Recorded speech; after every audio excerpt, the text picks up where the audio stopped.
Hi welcome back to my channel. మన channel చాలా subscribe చేసుకోండి. వీడియో తీసి పన్నీర్ కర్రీ అండి. టమాటో ఆనియన్స్ కట్ చేసి పక్కన పెట్టుకుని అలాగే పన్నీర్ పీస్ అండి మీకు కావాల్సిన సైజెస్లో కట్ చేసి పక్కన పెట్టుకోండి. ముందు ఒక కడాయి పెట్టేసుకొని ఒక స్పూన్ జీలకర్ర 2 లాంగ్ ముక్కలు వేసి ముందుగా కట్ చేసి పెట్టుకున్న టమాటో అండ్ ఆనియన్ వేసి మంచిగా మగ్గనివ్వాలి. మధ్య మధ్య తిప్పుతూ ఉండాలండి. క్యాప్ పెట్టేసి మంచిగా మగ్గనివ్వండి.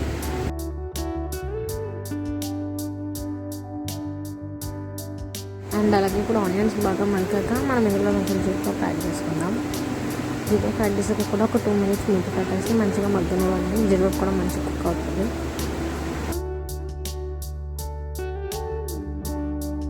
ఈ బాగా మగ్గాక ఒక బౌల్ తీసుకొని అదే మూమెంట్లో మనం కట్ చేసి పెట్టుకున్న పన్నీర్ తీసేసి మంచిగా ఫ్రై చేసుకోవాలి.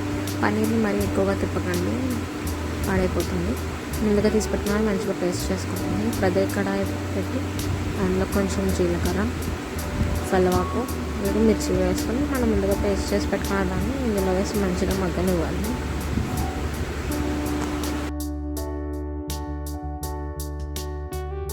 మనం వేసిన పేస్ట్ బాగా మగ్గిపోయిందండి. చూడండి ఆయిల్ సపరేట్ అవుతుంది. ఇప్పుడు మన టేస్ట్ తగ్గ కారం నేనైతే కళ్ళుప్పు పడుతున్నానండి. మీరు సాల్ట్ కూడా వేసుకోవచ్చు. చిటికెడు ఉప్పు వేసి మంచిగా కలుపుకొని మనం ముందుగా కట్ చేసి పెట్టుకొని ఫ్రై చేసి పెట్టుకున్నాం కదండి పన్నీర్ పీసెస్, అలాగే కొన్ని వాటర్ వేసి మంచిగా మూత పెట్టి మగ్గనివ్వాలండి. ఆ వీడియో క్లిప్ మిస్ అయింది.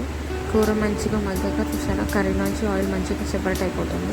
ఇలా సెపరేట్గా అయిపోయాక మనం గ్యాస్ ఆఫ్ చేసేసుకోవాలండి. ఇంకా పన్నీర్ కర్రీ రెడీ అయిపోయినట్టే చూపిస్తున్నాం కదండి, అలా అవ్వాలి. ఇప్పుడు వేడి అన్నంలో కర్రీ సర్వ్ చేసుకొని తింటే చాలా బాగుంటుంది. Please like, share, subscribe.